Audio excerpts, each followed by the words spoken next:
what would you say makes you different from the other work order systems out there? I'm not going to name anybody, but I just kind of know what makes you better. I think the first thing is we operate on 3 tenets. So the first thing is the operator first focus. We really designed this system.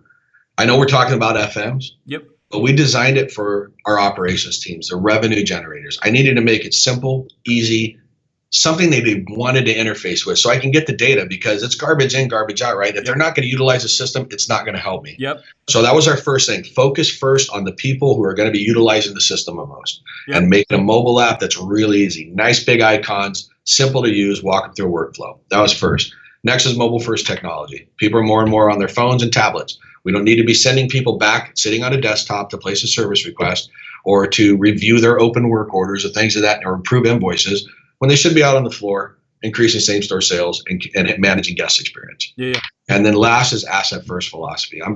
I'm pretty sure, I never want to speak in absolutes, but I'm pretty sure we are the only platform out there right now that literally starts with the piece of equipment first. You don't search through types of equipment or areas in the building. You go, hey, it's my fryer. You type in fryer. There's my fryer. You select it. What's wrong with the fryer? It doesn't work.